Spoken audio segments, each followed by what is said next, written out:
শ্রী শ্রী মা গিরিশ ঘোষকে উদ্দেশ্য করে জগৎবাসীর প্রতি এই কথাটি বলেছিলেন। কি কথা এবং কখন বললেন তা আমরা জয়রামবাটিতে গিরিশ ঘোষ ও মায়ের সাক্ষাতে জানব। গিরিশচন্দ্র ঘোষ নিজেকে মহাপাপী জেনে মায়ের সামনে যেতেন না।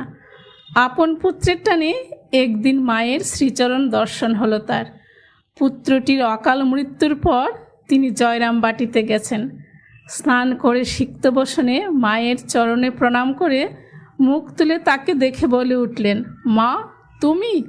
হ্যাঁ বাবা, আমি।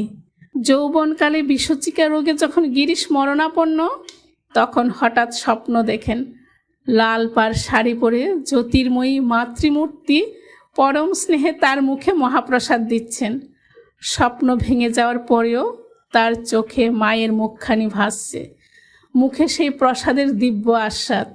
এই সেই মা। তাকে কি এই মাই প্রতি মুহূর্তে রক্ষা করে চলেছেন? তবু হৃদয়ে প্রশ্ন, তুমি কীরকম মা? মা বললেন, আমি সত্যিকারের মা, গুরুপত্নী নয়, পাতানো মা নয়, কথার কথা মা নয়, সত্য জননী।